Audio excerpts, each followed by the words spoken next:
3주 전에 속 사람을 강건하게 1탄 1편이 있었습니다.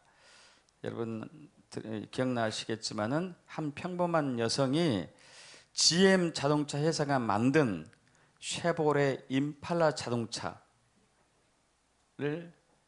2톤이 되는데 들었죠. 번쩍.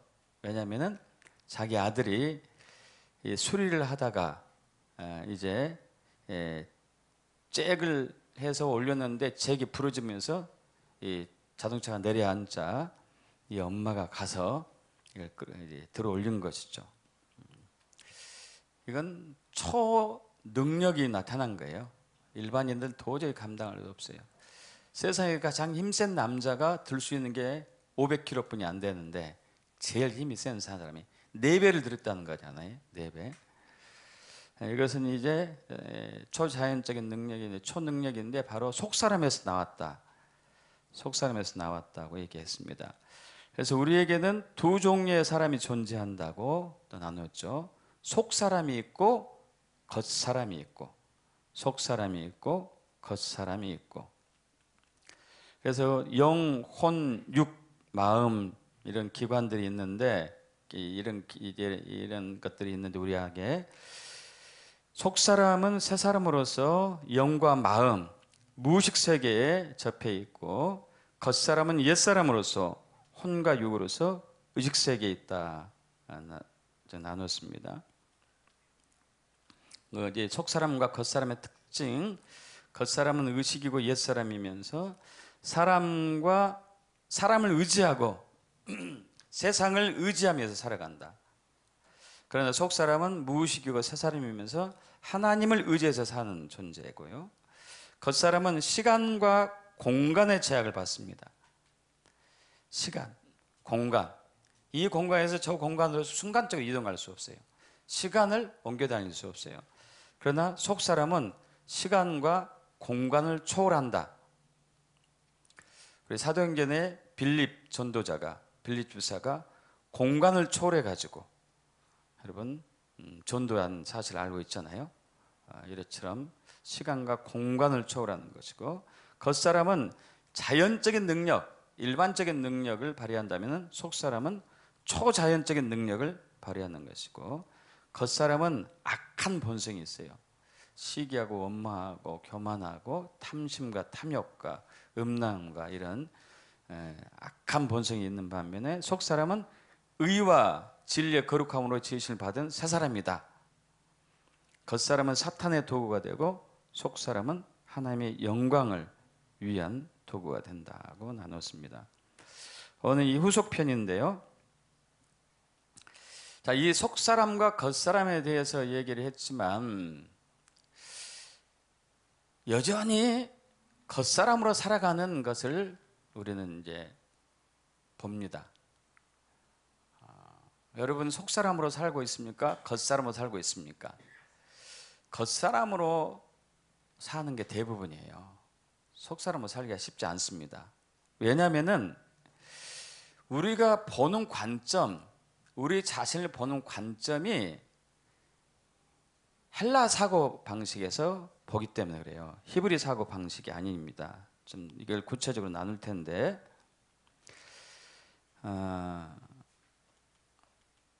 여러분 이 그림은 유명한 화가가 그린 그림입니다. 후기 인상주의를 대표하는 3대 거장 중에 한 사람이에요. 후기 인상주의를 대표하는 3대 거장이 고호가 있고 혹은 고흐라고 할 수 있죠. 세잔. 또 한 사람이 고갱이에요. 고갱. 폴 고갱. 고갱이 말년에 지었어요.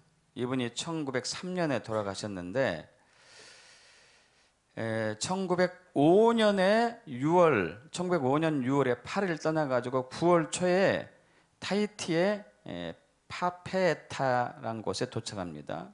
그러나 골절상을 입은 후유증으로 굉장히 고생했고 젊었을 때 걸린 매독이 재발됐어요. 또 딸의 죽음으로 굉장히 괴로운 날을 보내고 있었습니다.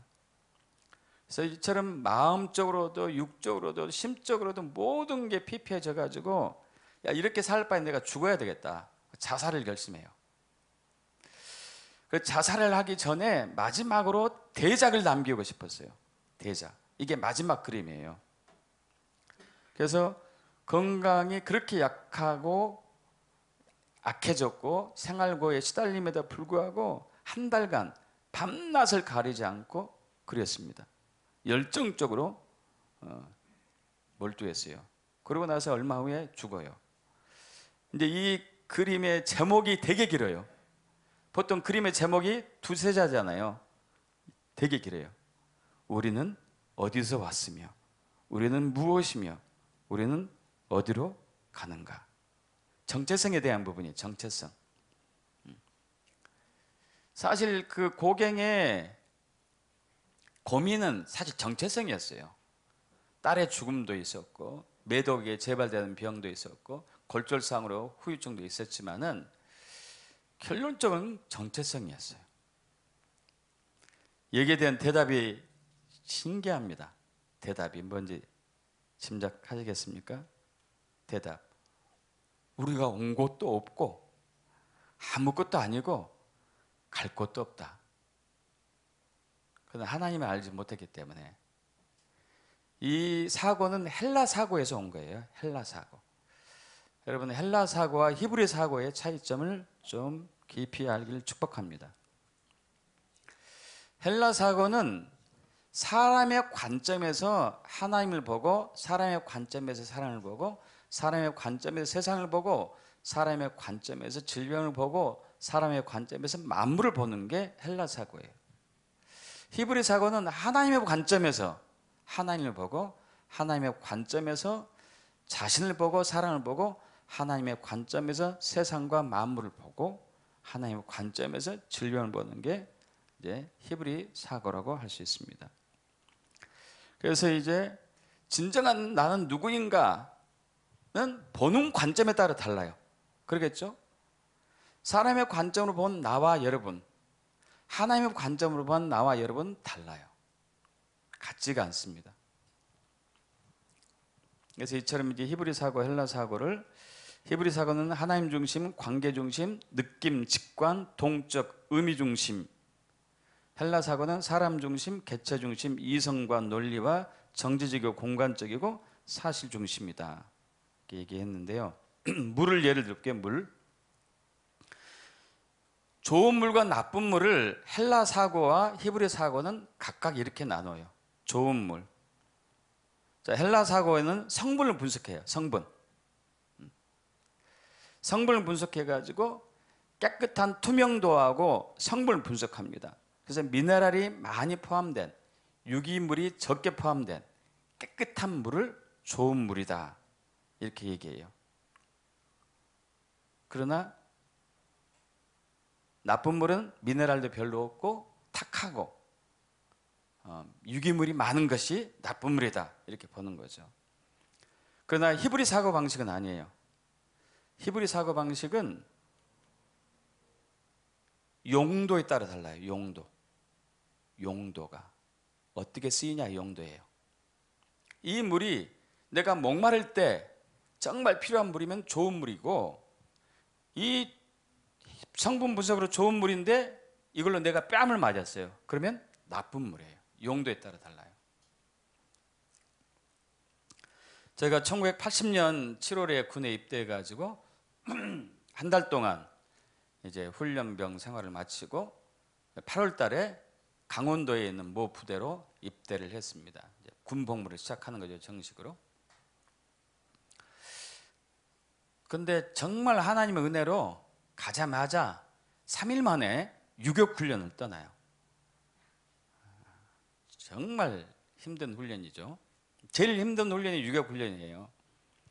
근데 떠나는데 67km를 걸어가더라고요. 67km면 딱 17시간 걸려요. 쉬지 않고 걸어가지고 하루에 1시간에 4km 4km 걷고 50분에 4km 주파하고 10분 쉬고 4km 걷고 10분 쉬고 4km 걷고 10분 쉬고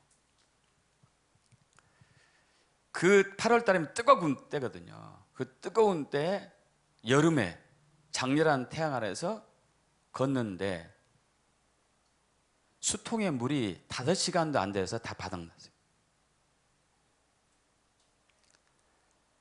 근데 물이 없잖아요. 얼마나 목이 그때부터 마르기 시작하든지 10시간 되니까 눈이 돌증이 목이 타고 찢어진 듯 해가지고, 근데 물을 구할 수가 없어요.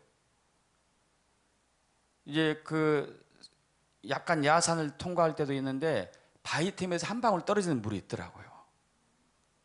가서 혀를 대려고 하는데 고참이 뒤에서 발로 차더라고.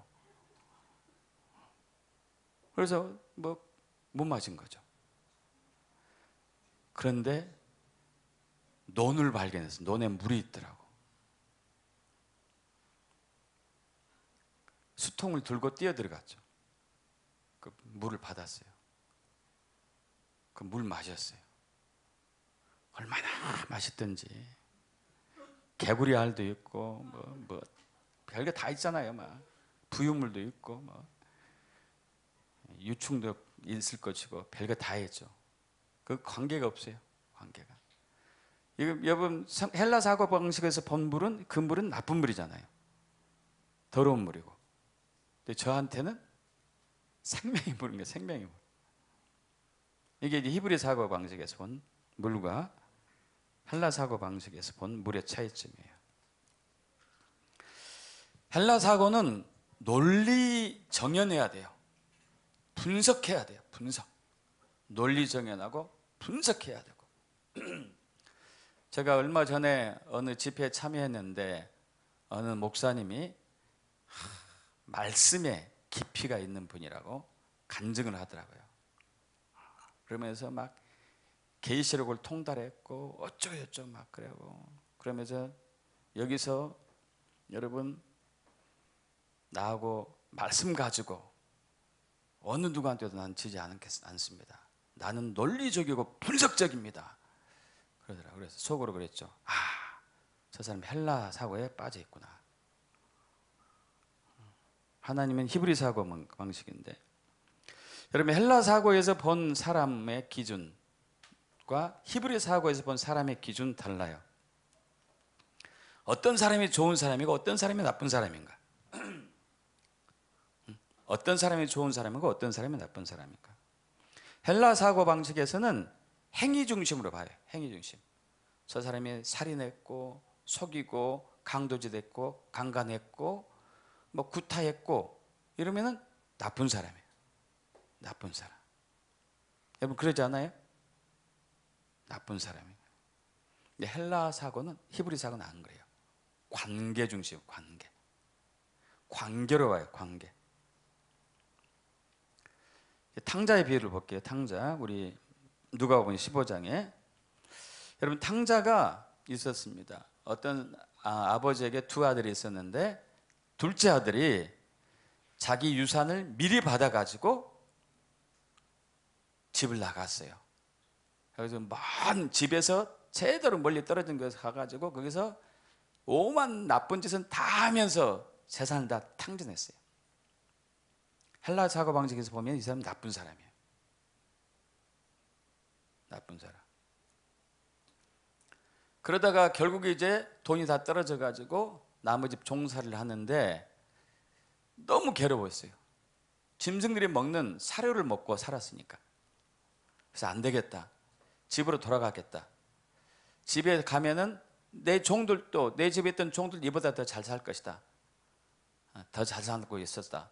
그래서 나는 그곳 가서 이제 아들로서는 안 되니까 종으로, 품꾼으로 하나로 살아야 되겠다 하고 이제 집으로 가죠.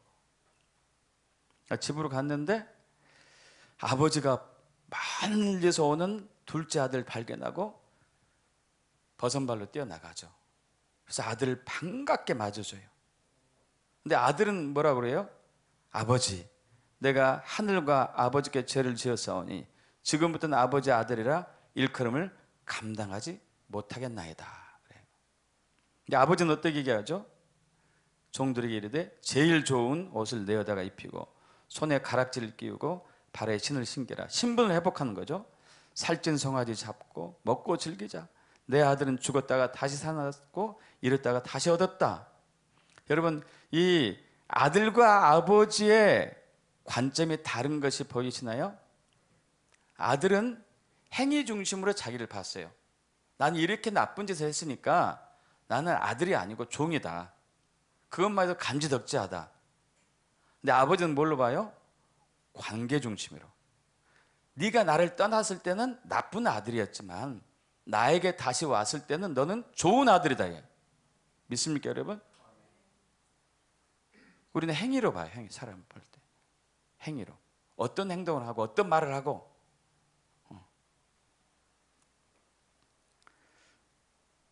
아담이 범죄한 이후에 인류는 헬라 사고 방식에 빠지면서 살아왔습니다. 특별히 이제 계몽주의가 발달하면서 하나님 중심에서 히브리 사고에서 헬라 사고로 완전히 바뀌기 시작했죠. 그때부터 분석하고 따지고 논리를 동원하고 이성적으로 판단하기 시작해요. 물론 이제 좋은 점도 있었어요. 과학이 발달했고 의학도 발달했고. 근데 문제는 우리 자신을 잃어가기 시작해요. 내가 누구인지를 몰라요. 내가 누구인지를. 분석해서 여러분 우리 자신 누구인지를 알 수는 없어요. 분석해가지고. 석가모니가 한 얘기를 들어볼게요. 첫째 아들 얘기해. 첫째 아들 빠뜨릴 것 같네요. 첫째 아들이 밖에서 일을 하고 있다가 집에 돌아오는데 집에서 풍악이 울리고 난리가 났어요. 그래서 종에게 물어봤습니다. 이게 무슨 난리가 났느냐? 그러니까 집 나간 둘째 아들이 돌아왔는데, 둘째 도련님이 돌아왔는데 당신의 아버지가 너무 기뻐서 잔치를 벌였나이다. 그러니까 큰 아들이 화가 머리끝까지 나가지고 집에 안 들어갑니다. 왜 머리끝까지 났을까요? 큰 아들은. 둘째 아들은, 동생은 나쁜 놈이니까. 아버지 재산 다 가지고 가서 못된 곳에 다 썼으니까 나쁜 놈이거든요. 나쁜 놈을 왜 환영하냐 이거죠. 환영하냐. 첫째 아들도 무슨 사고예요? 헬라 사고예요. 행위 중심으로 판단하는 헬라 사고. 이렇게 얘기하죠. 누가복음 15장 28절, 그가 노하여 들어가고자 하지 아니하거늘 아버지가 나와서 권하는데 아버지께 대답하이르되 내가 여러 해 아버지를 섬겨 명이 어김이 없거늘 내게는 염소 새끼라도 주어 나와 내 벗으로 즐기게 하신 일이 없더니 아버지의 살림을 창녀들과 함께 삼켜버린 이 아들이 돌아오매 이를 위해 살찐 송아지를 잡으셨나 삼으셨습니까? 여러분 보이시죠? 창녀하고 나쁜 짓 했잖아요. 이거 나쁜 놈이잖아요. 근데 왜 잔치를 벌이는 거예요? 이게 후드를 패서 내 쫓아버리지 않고 이렇게 가는 거죠. 자, 이게 바로 이제 논리로 분석한 헬라 사고예요. 여러분 구례 화엄사가 있습니다. 우리나라 구례 화엄사에 보관 중인 불경에 나다마경, 여기도 38장 8절이 있나 봐. 이 얘기했어요. 하시야소래 오도 무유지 등야. 이 놀라운 얘기, 석가의 얘기인데, 부처의 얘기인데, 하시 어찌하 시 때시 언젠가 그때가 온다 이거예요. 야소는 영어로 여기 중국어로 예수. 언젠가 예수가 오면은 오도 자기가 깨달은 도가 없을 무유 기름이 없는 것 같다. 등불과 같다. 여러분 석가는 예수가 오기 전에 500년 전의 인물이란 말이에요. 500년 전의 인물. 그는 천상천하 유아 독존이라는 것을 우리에게 설파했죠. 하늘 위에 하늘 아래 사람이 가장 고귀하다. 철저하게 인본주의, 사람 중심적인 헬라 사고 방식. 근데 죽기 전에 딱 깨달았어요. 내가 깨달은 것은 다 사기구나. 거짓말이구나. 예수가 와야 되구나. 하나님이 와야 되구나. 근데 너무 또 재밌는 게 이 야소 예수가요 아비부자에다가 야가 붙었어요. 야에다 아비부자. 아버지, 부활하신, 이게 부활하신 의미가 있어요. 다시 사신 아버지가 와야 된다. 예수가 와야 된다. 할렐루야. 평생을 돌을 닦았던 석가가 이 얘기를 해요. 여러분, 인간의 관점으로는 그 무엇을 봐도 아무런 의미가 없어요. 믿습니까? 자, 이제 여러분에게 질문 던집니다. 여러분은 여러분 자신을 어떻게 평가합니까? 좋은 사람, 나쁜 사람, 괜찮은 사람, 덜 괜찮은 사람. 그 평가의 기준이 뭐예요? 평가의 기준. 평가의 기준이 뭐죠? 여러분이 여러분을 보시는 평가의 기준이 뭐냐고요? 여러분이 어떻게 평가를 하냐고요? 여러분 자신을. 또 옆에 있는 사람 보셔봐요. 옆에 있는 사람 한번 쭉 둘러봐요, 여러분. 저분을 어떻게 평가를 해왔어요, 여러분? 어떻게 평가해 왔어요? 우리가 우리를 보는 평가의 기준은 어느 집안에 어느 부모님 아래서 둘째 딸로 태어나가지고 어느 학교를 다녔고 성격은 어떻고 혈액형은 어떻고 기질은 어떻고 무슨 일을 하고 있고, 이건 다 외적인 분석적인 거란 말이에요. 분석적인 거. 분석해서 평가한 거 아니에요? 그죠? 분석해서 평가한 거예요. 분석해가지고. 주변을 볼 때도 마찬가지예요. 사람들 볼 때도. 저 사람은 성격이 개팍하고 분석한 거 아니에요? 그죠? 급하고 게을르고 느긋하고 눈이 작고 분석한 거죠. 내 눈과 비교해서 그렇겠죠. 키는 너무 크고 내 키와 비교해가지고, 체중은 너무 말랐고 나와 비교해가지고. 이건 비교 평가한 거죠. 비교 평가한 거. 이건 헬라 사고 방식에서 온 거란 말이에요. 이건 자동적으로 돼요. 저 여러분 하지 않아도, 안 하려고 해도 자동적으로 돼요. 그렇게 살아왔기 때문에. 또 그렇게 살아와야지만이 우리는 우리 자신을 보호할 수 있다고 믿어왔어요. 사실은 아니거든. 우리 자신을 지키려고 평가를 해요. 평가. 여러분 그렇게 평가하지 않으세요? 여러분이 저에 대해서 평가한 게 있어요. 평가한 게. 저도 여러분을 평가한 게 있다 보니까요. 이건 헬라 사고에서 온 평가예요. 헬라 사고에서 온 판단이고, 행위 중심으로 본, 외모 중심으로 본. 그리고 재밌는 게 그것도 객관적이지 않아요. 주관적이야. 지극히 주관적이야. 내가 하면 괜찮고 남이 하면 안 되는 거야.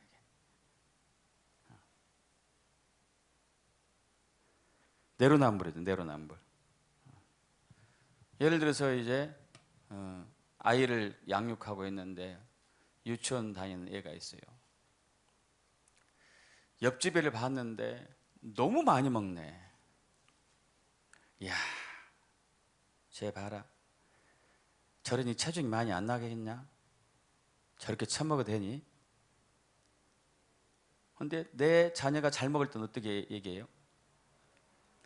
이야, 복스럽게도 먹는다. 응? 그래, 그렇게 먹고 많이 잘 자라야지. 이게 지극히 세상적이 아니에요? 세속적이고.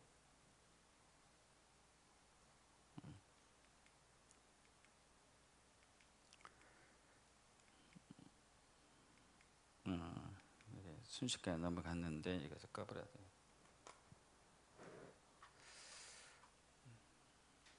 자, 우리의 평가 기준은 그거예요. 사람을 보는 것, 사람을 평가하는 것은 지극히 헬라 중심, 지극히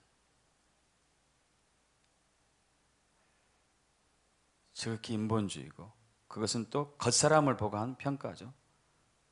겉사람을 보고 하는 평가. 저는 개인적으로 논리적인 걸 좋아하고 분석적인 걸 좋아해요. 이게 쥐약이 될 줄은 몰랐어요. 정말 쥐약이더라고요. 자, 이렇게 자라다 보니까 자연스럽게 따라오는 것이 뭘까요? 분석하고 논리적으로 대하다 보니까 자연스럽게 따라오는 것이 비교예요. 비교. 여러분 비교하지 않습니까? 비교래. 나와 저 사람을 비교해요. 내 아들과 다른 아들 비교하고, 내 남편과 다른 남편 비교하고, 비교하는 거예요. 비교.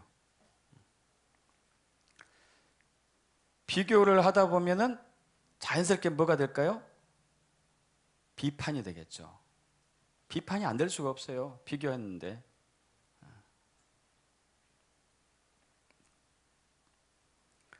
헬라 사고방식에서 나온 논리적인 것은 분석적인 것을 기준으로 비교하고 비판하고 하는 것이죠.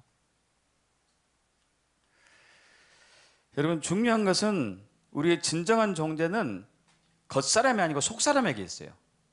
믿습니까 여러분? 고린도후서 4장 16절 합독합니다. 그러면 우리가 낙심하지 아니하노니 우리의 겉사람은 낡아지나 우리의 속사람은 날로 새로워지는 거다. 우리의 겉사람은 낡아지나 우리의 속사람은 날로 새로워진다. 우리가 헬라 사고 방식으로 평가하고 비교하고 비판하면 할수록 우리의 겉사람이 강해져요. 속사람은 약해져요.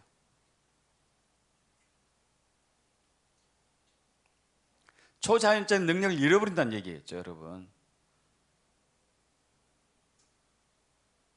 여러분 그래서 요즘에 그리스도인들이 초자연적인 능력이 별로 없다니까요. 치유 기도를 해도 안 낫고 축사를 해도 귀신이 안 도망가고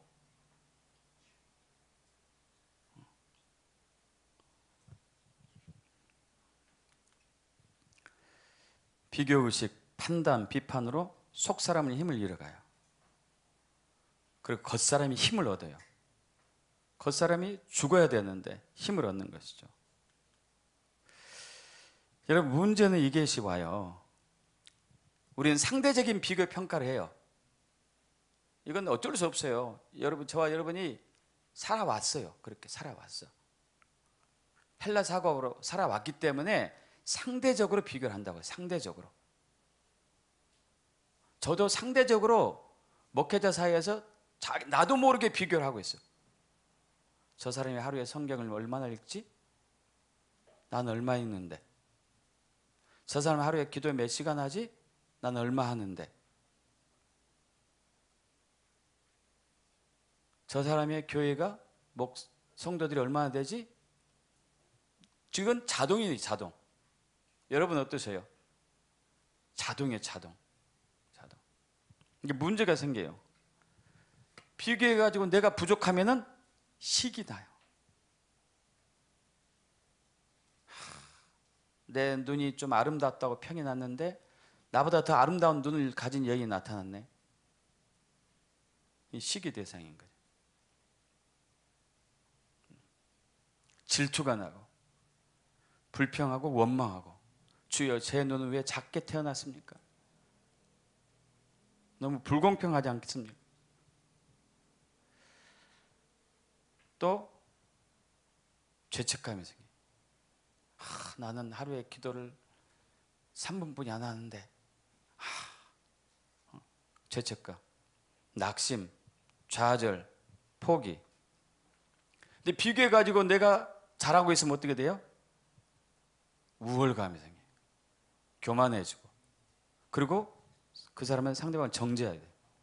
얕잡아보고 무시하고. 공통점은 뭐예요? 부족하든지 우월하든지 관계없어요. 비판하고 중상하고 모략하고 후욕하고 험담하고 뒷담화하는 게 아주 그냥 우리의 삶이에요. 우리의 삶. 저와 여러분의 삶. 부부간에 만나면은 꼭 빠지지 않는 메뉴가 있습니다. 뒷담화. 그러지 않아요? 친한 사람까지 만나면 꼭 빠지지 않는 메뉴가 있어요. 뒷담화.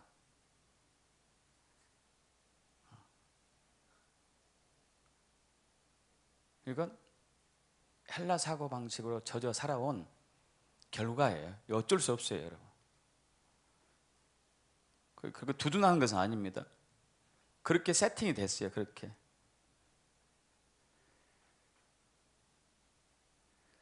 그래서 헬라 사고 방식으로 젖어 살아온 우리의 항상 마지막 결론은 비판이에요. 비판. 계시록 12장 10절 합독합니다. 우리 형제들 참수하던 자, 곧 우리 하나님 앞에서 밤낮 참수하던 자, 사탄이잖아요. 사탄. 사탄이 하는 것이에요.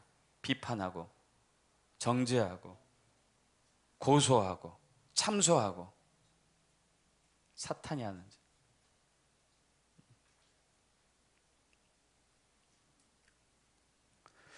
여러분, 히브리 사고 방식으로 본 저와 여러분은 어떤 존재일까요? 하나님의 눈으로 본 저와 여러분은 어떤 존재일까요? 로마서 5장 1절 합독합니다. 그러므로 우리가 믿음으로 의롭다 하심을 받았으니 우리 주 예수 그리스도로 말미암아 하나님과 화평을 누리자. 할렐루야. 너는 의롭다 이거야. 할렐루야. 왜? 예수 안에 있으니까. 예수와 한 몸 연합이 관계가 있으니까. 믿습니까, 여러분? 예수 안에 있으니까 너는 의롭다야.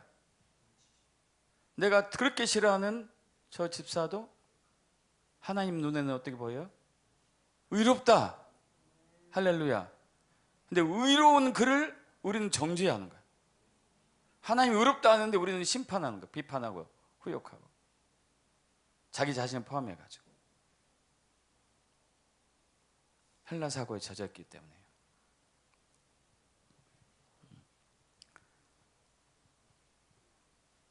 여기서 벗어나려면요, 우리 주 예수 그리스도로 말미암아 하나님과 화평을 누려야만 벗어날 수 있어요. 화평이라는 단어는 샬롬이잖아요. 샬롬. 지난주에 샬롬에 대해서 했습니다. 평강, 평화, 안식, 하나됨, 화합일체라는 의미인데, 이 에이레나라는 화평이라는 단어가, 샬롬이라는 단어는 에이로란 단어에서 왔는데 결합하다, 하나되다야. 하나되다. 하나된. 근데 우리는 자꾸 이제 행위로 가요. 행위를 보는 거예요. 행위. 저 사람이 무슨 짓을 하고 무슨 말을 하고 왜 뭐 어떻게 생각고, 자꾸 행위를 보는 거예요. 행위. 예수님께서 마태복음 12장에서 제자들과 함께 밀밭 사이를 지나고 있었습니다. 근데 제자들이 너무 시장한 거예요. 그래가지고 그 밀 이삭을 훑어가지고 비볐어요. 비벼가지고 이제 껍질을 버리고 알맹이를, 밀을 먹었죠. 이것을 본 바리새인들이 예수께 얘기합니다. 여보시오, 선생, 당신의 제자들이 안식일에 해서는 안 될 일을 하나이다. 이 밀을 이렇게 비벼서 하는 것은 탈곡행위라 돼가지고 일에 들어가거든요. 일에. 안식이 일을 하면 안 된다고 말씀했는데 왜 일을 합니까? 왜 일을 합니까? 그래서 예수님께서 그러셨죠. 다윗이 그 병사들과 함께 한 병사들과 시장할 때 한 일을 너희는 성경에서 읽어보지 못했느냐? 하면서 그가 하나님 전에 들어가서 제사장 이외에는 자기나 그 함께한 자들이 먹어서는 안 되는 진설병, 떡상에 차려진 떡을 먹었다.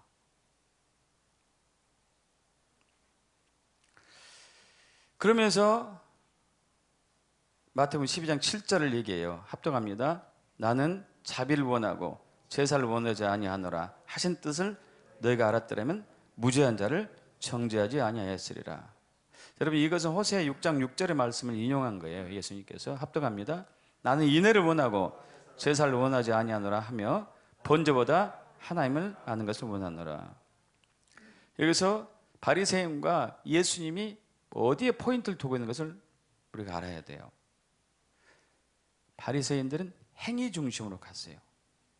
안식일에 일하면 안 되는데요. 제사를 빠짐없이 드려야 되고 예배에 빠짐없이 참여해야 되고 헌금 잘해야 되는데요. 근데 예수님은 더 중요한 것을 얘기했어요. 더 중요한 것이 있다. 하나님을 아느냐? 하나님을 사랑하느냐? 관계예요, 관계. 여러분 자신의 신앙생활을 척도로 어떻게 평가하세요? 여러분 볼 때 내가 신앙생활 잘하고 있나 못하고 있나를 행위 중심으로 보세요? 아니면 관계 중심으로 보세요? 대부분 행위 중심으로 본단 말이에요. 내가 말씀 하루 몇 장 읽고 기도를 얼마나 하고 전도 열심히 하나 안 하나 11조 하나 안 하나 금식 하나 안 하나 행위 중심으로. 주님은 관계 중심이에요. 관계 중심. 네가 나를 사랑하니? 네가 나를 아니? 그래서 기도 소리를 들어보면 아는 거예요. 관계 중심인 사람은 주님, 제가 주님을 알기를 원합니다. 주님 얼굴을 저에게 보여주세요. 주의 사랑을 부어주세요. 제가 주를 더 사랑할 수 있도록. 항상 이런 기도가 나온 사람들은 관계 중심일 가능성이 많겠죠. 그러나 주여, 요즘 병들어 힘들어요. 재정 부족해요. 내 자녀들, 우리 사이의 사업, 맨 이런 것에 목말라 있는 사람은 행위 중심으로 빠져 있는 사람들이에요.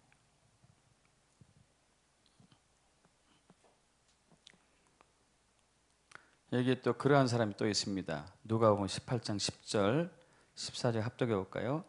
두 사람이 기도하러 성전 올라가니 하나는 바리새인이 하나는 세리라. 바리새인은 서서 따로 기도하여 이르되 하나님이여, 나는 다른 사람 곧 토색, 불의, 간을 많은 자들 같지 아니하고 이 세리와도 같지 아니함을 감사하나이다.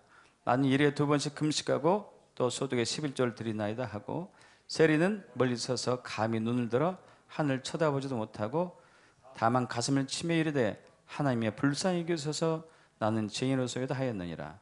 내가 너희에게 이르노니 이에 저 사람이 아니고 이 사람이 의롭다 하심을 받고 그의 집으로 내려간다니라. 무릇 자기를 높이는 자는 낮아지고 자기를 낮춘 자는 높아지리라. 여러분, 소득의 11조를 빠짐없이 하고 일주일에 2번 금식하고 나쁜 짓을 전혀 하지 않는 바리새인이 하나님께 버림받았어요. 그런데 자타가 공인하는 죄인인 세리는 하나님께 의롭다 하심을 받았어요.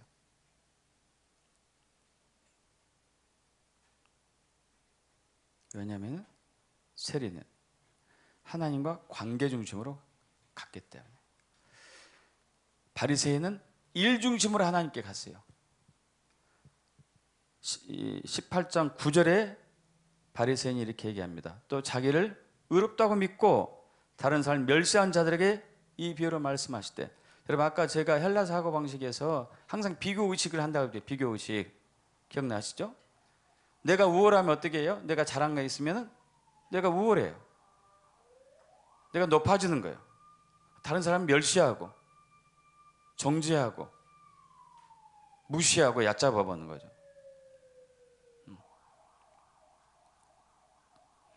나는 11조 잘하는데 쟤는 안 하니까.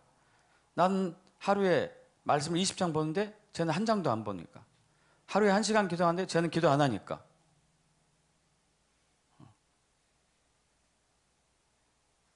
행위 중심에 비교하고 분석하는 것. 세리는 얼마나 했나 얘기 나오지 않았지만 그에 관계없이 주여, 저는 하나님의 은혜가 필요합니다. 긍휼을 베풀어 주세요. 불쌍히 여겨 주세요. 저는 생각하고 말하는 것이 죄뿐입니다. 어쩔 수 없습니다. 연약한 자를 불쌍히 여겨 주세요. 하나님을 신뢰하면서 간 거예요. 하나님을 의지하고 간 거죠. 근데 바리새인은 뭘 의지한 거예요? 자기가 한 행위를. 자기가 행위를 의지하고 있어요. 행위를.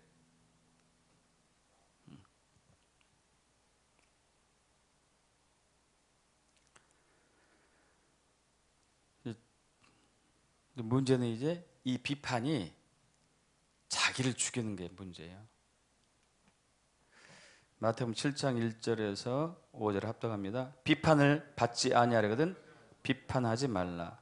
너에게 비판은 그 비판으로 너에게 비판을 받을 것이요 너에게 헤아리는 그 헤아림으로 너에게 헤아림을 받을 것이니라. 어찌하여 형제의 눈 속에는 티는 보고 내 눈 속에는 들보는 깨달지 못하느냐. 보라 내 눈 속에 들보가 있는데 어찌하여 형제에게 말하기를 나로 내 눈 속에 있는 티를 빼게 하려 하겠느냐. 외식하는 자여 먼저 내 눈 속에 들보를 빼어라.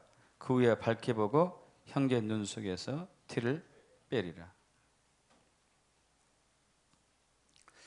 우리는 수도 없이 이 얘기를 들었는데 우리는 자동적으로 비판해요. 자동적으로.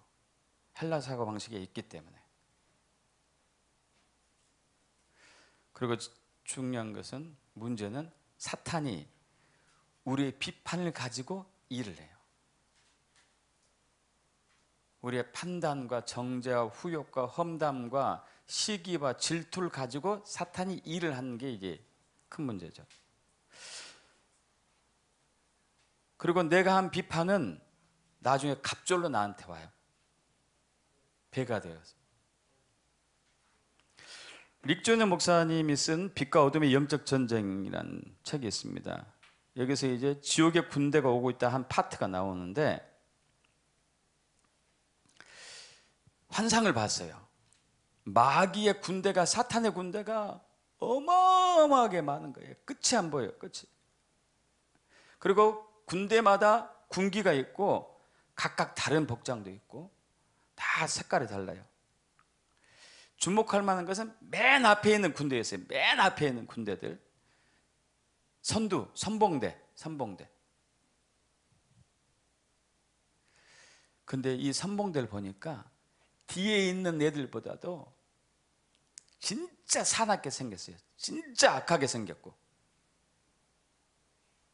그리고 이 군대, 맨 앞에 있는 군대에 속한 군인들이 무기를 들고 있는데 무기. 칼이 딱 들려 있는데 칼의 이름이 협박이에요. 협박. 창이 있는데 창 이름이 배반이고 화살이 있는데 화살 이름이 비판, 참소, 험담, 중상, 모략, 후욕, 험담, 뒷담화. 화살 이름들. 특히 이 군대는 교회를 향해서 직문해오고 있었어요. 교회를 향해서. 닥치는 대로 막 죽이기 시작합니다. 그리고 이 군대의 1차 전략은 교회를 무너뜨리는 거예요. 교인들을 이간질시키는 거예요. 목사하고 성도 사이를, 성도와 성도 사이를, 교회와 교회 사이를 이간질하고 서로 욕하고 후욕하고 험담하고 시기하고 질투하게 만드는 거죠.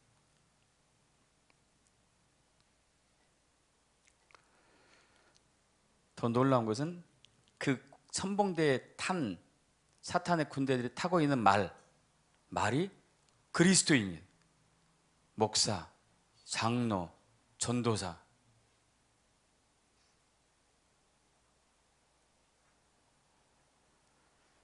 여기서 이제 이 릭 조이너 목사님이 얘기합니다. 우리는 선택할 자유가 있습니다. 우리는 하나님의 보호자 앞에 놓인 두 가지 사역들 중에 하나에 참여할 수 있습니다. 이 두 사역들은 하나님 보호자 앞에서 계속적으로 진행됩니다. 그 두 가지는 뭐냐면요.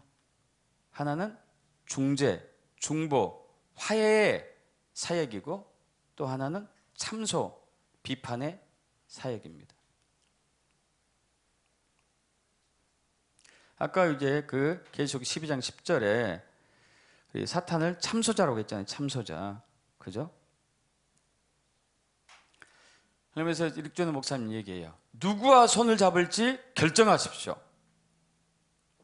사탄과 손을 잡을지 하나님과 손을 잡을지. 사탄이는 손가락질하는 놈이잖아요. 비판하고 정죄하고 후욕하고 험담하고 뒷담화하고 시기하고 질투하고 원망하고 불평하는 거. 이 사탄과 손을 잡을 것입니까? 아니면 용서하고 긍휼을 베풀고 사랑하는 예수님과 손을 잡을 것입니까?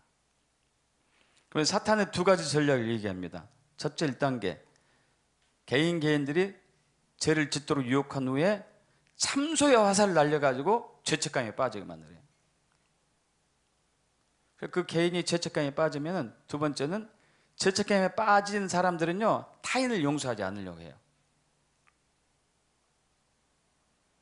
그리고 이미 자기 스스로를 공격하고 이제는 자기에게 상처를 주었던 사람들을 향해서 공격하기 시작해요. 정죄하고 상처를 주고.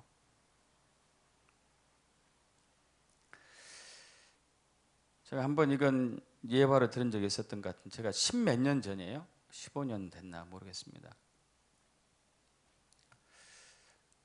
그 한 번에 이제 저희 부부가 어느 도로를 이렇게 가고 있는데 길을 잘못 탔어요.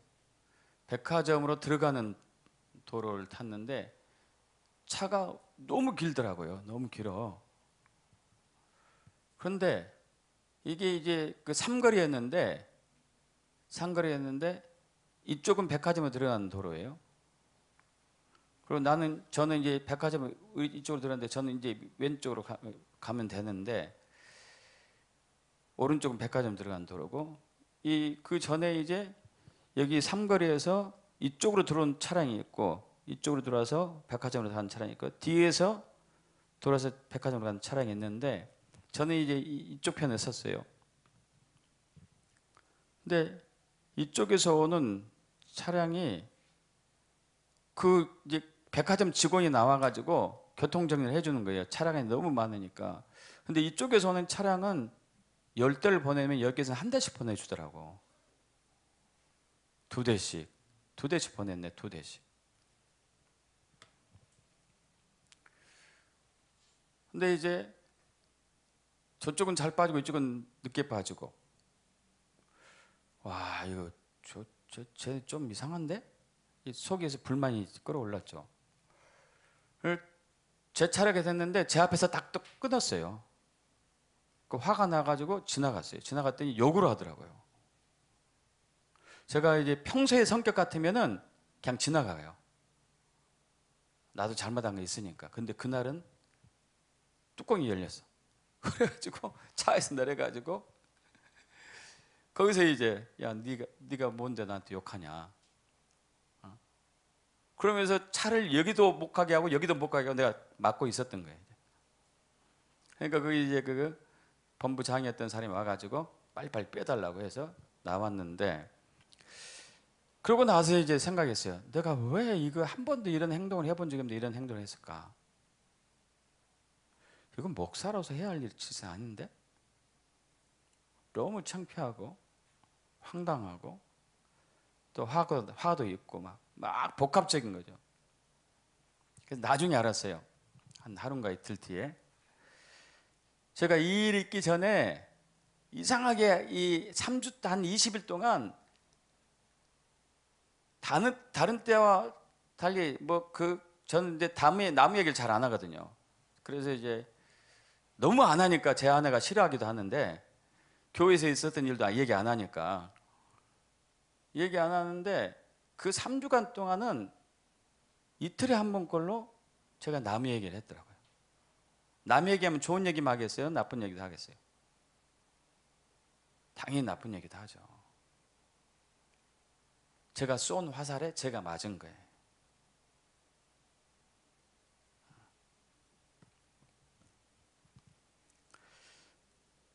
여러분, 하나님은 우리를 어떻게 보실까요? 우리를 비교할까요? 하나님과? 아니죠. 우리를 판단하시나요? 우리를 비판하시나요? 왜 그러죠? 하나님 관계 중심으로 보기 때문에. 관계 중심으로. 나와 관계 있으면은 의인이고 나와 관계 없으면은 죄인인 거예요. 이걸로만 봐요. 그래서 우리 속사람을 보시는 거죠. 우리는 우리 자신을 볼 때 한심한 놈, 멍청한 놈 이렇게 할 수도 있어요. 하나님은 우리를 어떻게 보죠? 나의 어여쁜 신부야. 할렐루야. 우리가 남을 볼 때 아유 바보 멍청이 왜 저런 짓을 하지? 이렇게 보는데 하나님은 뭐 어떻게 보죠? 나의 아름다운 누이야. 할렐루야.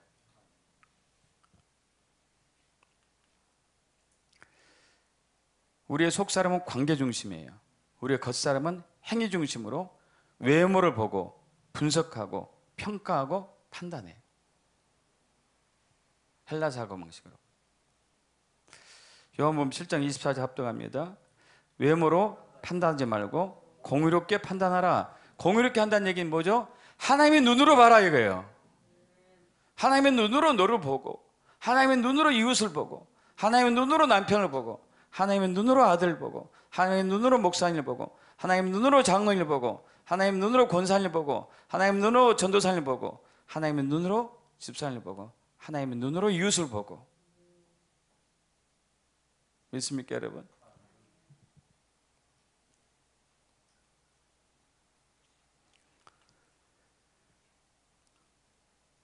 마태복음 5장 20절 22절 합독할까요? 내가 너에게 이르노니 너희 의의가 서기관과 바리새인보다 더 낫지 못하면 결국에 천국에 들어가지 못하리라. 옛사람에게 말한 바 살인하지 말라. 누구든지 살인하면 심판을 받게 되리라 하였다는 것을 너희가 들었으나 난 너에게 이르노니 형제에게 노하는 자마다 심판을 받게 되고 형제에 대하여 나가라는 자는 공의에 잡혀가게 되고 미련한 놈이라 하는 자는 지옥불에 들어가게 되리라. 여러분 이번 한 주간 동안 어떻게 살았어요? 이거 전혀 없었습니까? 아니 여러분 자신도 모르는 사이에 화가 나고 짜증나고 비판하고 정죄하고 후욕하고 험담하고 했습니까? 여러분 하나님 우리를 얼마나 사랑하실까요? 요한복음 3장 16절 17절 합독합니다. 하나님은 세상 이처럼 사랑하사 독생자를 주셨으니 이는 그를 믿는 자마다 멸망하지 않고 영생을 얻게 하려 하심이라. 하나님이 그 아들을 세상에 보내신 것은 세상을 심판하려 하심이 아니요 그로 말미암아 세상이 구원을 받게 하려 하심이라. 할렐루야. 여러분 하나님은 우리를 사랑하는 것은요 아들을 죽음에 내줄 만큼, 할렐루야, 아들을 죽음에 내줄 만큼 그렇게 우리를 사랑하시는데 우리는 우리 자신을 절대 정죄해서는 안 돼요. 죄책감에 빠져서 안 된다는 얘기예요. 우리는 이웃을 심판해서 안 돼요. 비판하고 후욕해서는 안 돼요. 그 사람도 하나님이 생명을 주고 샀잖아요. 할렐루야. 믿습니까?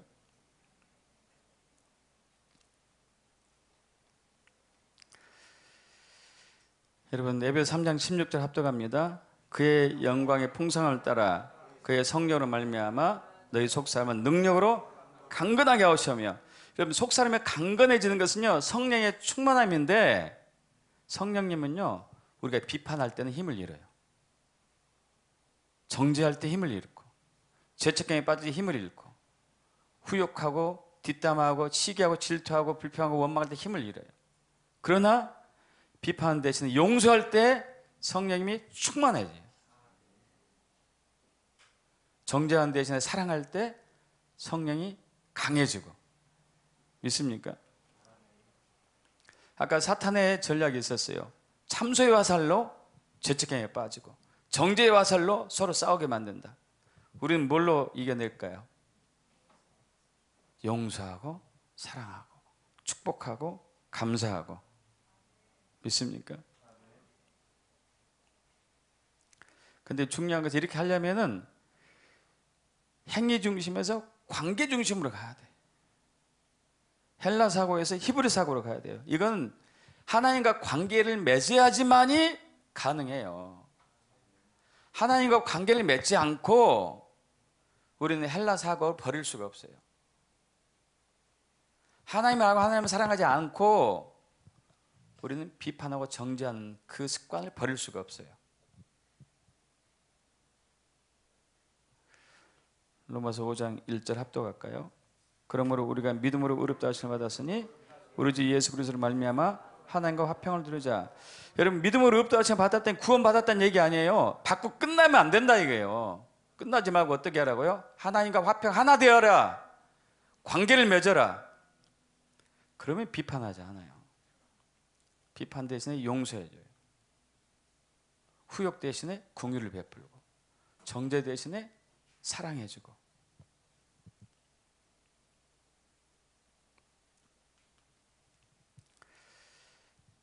잠언 10장 12절, 잠언 17장 9절, 잠언 19장 11절 합독합니다. 미움은 다툼을 일으켜도 사랑은 모든 허물을 가리느니라. 허물을 덮어준 자는 사랑을 구하는 자요, 그것을 거듭 말한 자는 친한 것을 이간한 자니라. 노하기를 더디하는 것이 사람의 슬기요, 허물을 용서하는 것이 자기의 영광이니라. 그럼 계시록 21장에 보면은 천국에 가니까 사람들이 자기의 영광을 가지고 들어왔대. 자기의 영광. 어떤 영광일까요? 이웃의 허물을 용서한 영광. 나의 허물을 용서한 영광. 믿습니까? 그 영광.